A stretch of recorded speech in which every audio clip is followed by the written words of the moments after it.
As a wise man once said, Roderick Strong is a machine built for graps.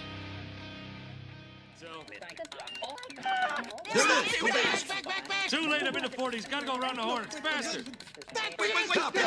Back in the summer of 2017, Strong quietly became one of NXT's main characters.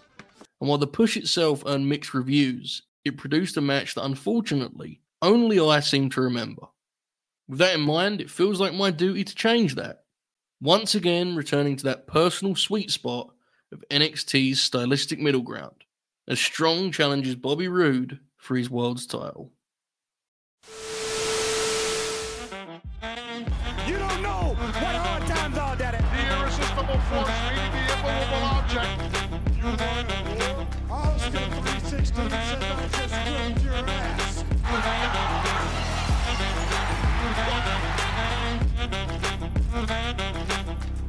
It's a pipe bomb. But you don't need a hat to be a cowboy.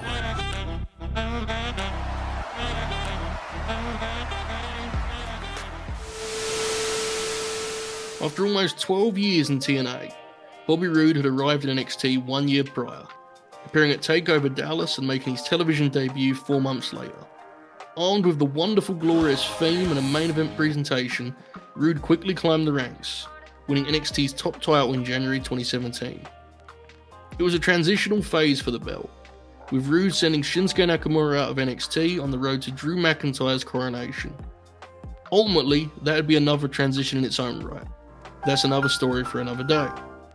Nonetheless, Roode's reign included some unique first-time matchups, from Chris Hero to Kenta, or in NXT speak, Cassius Ohno to Hideo Itami. His final stop before McIntyre came against Strong though, whose personal story had been detailed on NXT TV.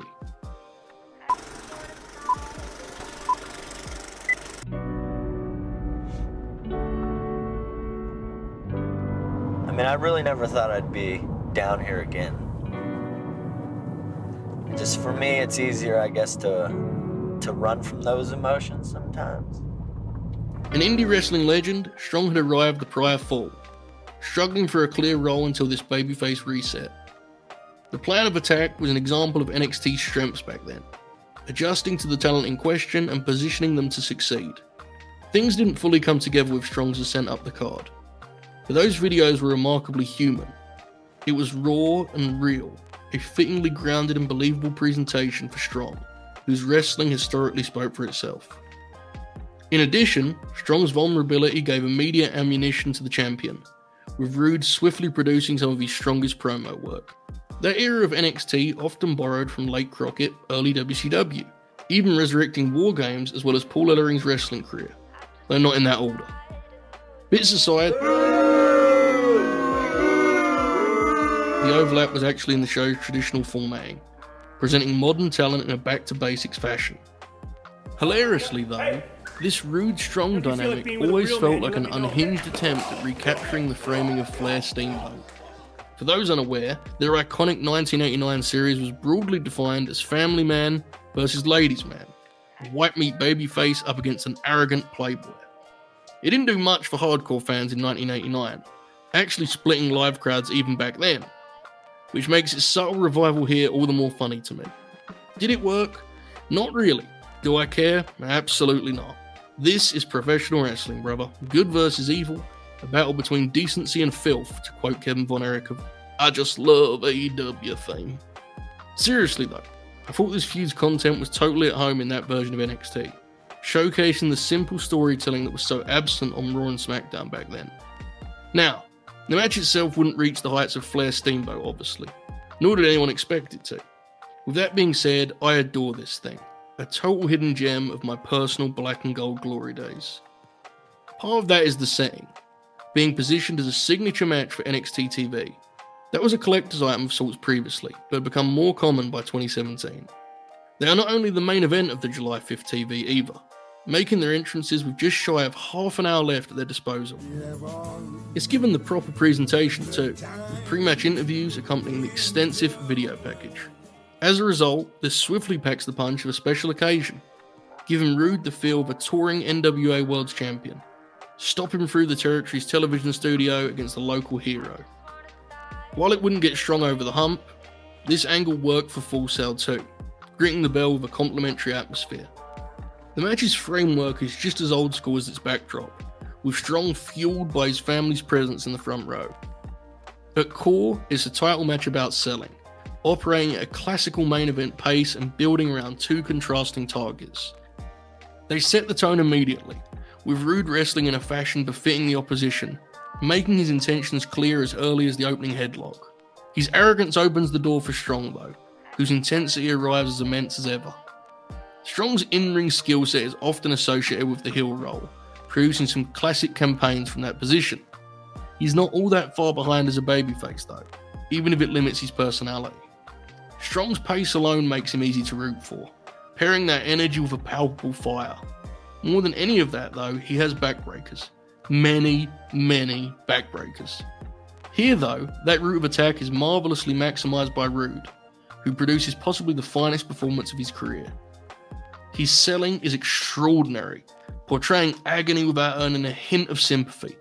Roode's selling isn't ever comedic or slapstick, instead playing it straight as he's simply without any redeeming quality. His eventual cut-off suits their sell too, lucking his way into the break of a lifetime while displaying pure cowardice.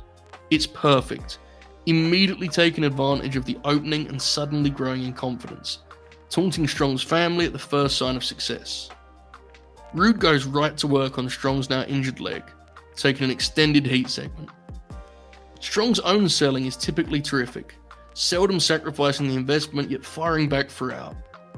He's certainly given the material to sell too, as Roode is outright nasty in control, punishing the challenger at a deliberate pace that still feels rich with intent. Once Strong makes his comeback, he arrives with an almost staggered rhythm, chipping away before finally returning to the trusty backbreaker.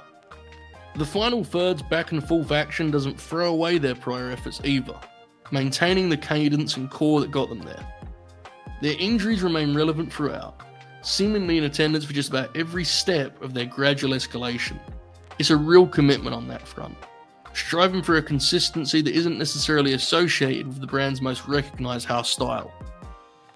Speaking of such, the infamous NXT shocked face even fits here, as Strong kicks out of Roode's DDT finisher at least. Like a true villain, Roode responds by turning his attention back to Strong's family, allowing Strong to rally for a shock title win. Or not, with the referee noticing his mistake afterwards, restarting the match in the midst of Strong's celebration. Now, your mileage may vary on the play call, and the execution here isn't exactly pristine, but it's certainly not at odds with that retro flavour. Bits aside, the thing that's actually undeniable here is its value to Roode's persona, getting a truly nasty moment in front of Strong's family. He still sells the back on that DDT too, somehow making his actions all the more reprehensible.